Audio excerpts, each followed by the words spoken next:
This is a photograph of Thesesa Burroughs. You probably won't find the name of Thesesa Burroughs in any history books, but she was a significant contributor to the civil rights movement. And on one particular evening, she helped save the life of Martin Luther King. See, Thesesa Burroughs lived in this small town, and Dr. King came to speak there.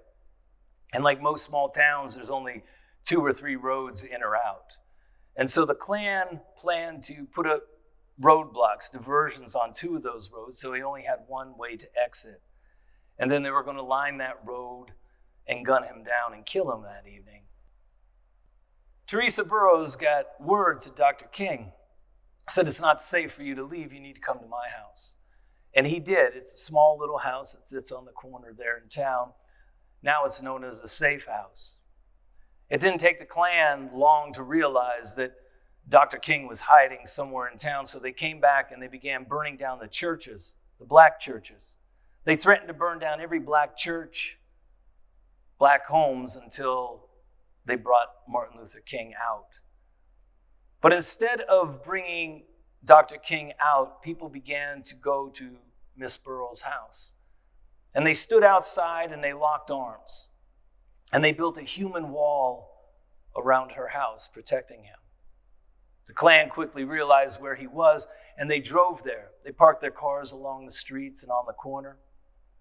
People told me that the men inside would light cigarettes, and the inside of the cab would light up, and they could see the white hoods and the guns. But nobody flinched. They stayed there the whole night until morning came, protecting him. I asked those people, where do you find that courage? How can you stand out there in the darkness like that, in that danger? And they all say the same thing to me. It was the right thing to do. One person said something that will stay with me forever. He said, on that particular night, we stood out there to protect Dr. King, but we would have done the exact same thing for you. I love that story, because I think it shares with us that we can do more for the people around us, for our community, and stand up for what is right. This particular image of Thesesa Burroughs was made on an anniversary of Bloody Sunday. We had just crossed over the Edmund Pettus Bridge. And as a photographer, I'm an observer. I'm a seer, right? I'm trained to look at expression and emotion. And as they were coming over the bridge, I see it in people's eyes. I see the pain. I see tears. I see some people holding, grasping the person next to them, reliving that brutal day.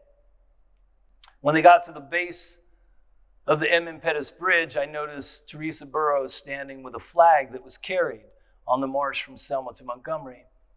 You can see it somewhat tattered. And I began watching her as they began to sing and talk and relive that day. And at one moment, she raised her hand up to wipe away a tear that fell onto her cheek. That's what photographers do.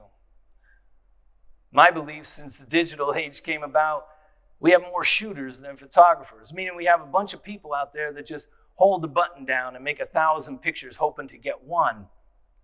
I don't think that's photography. We're supposed to see decisive moments, emotion. That's our job.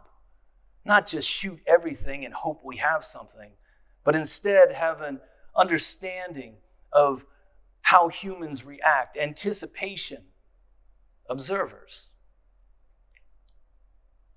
Photographers need to be patient.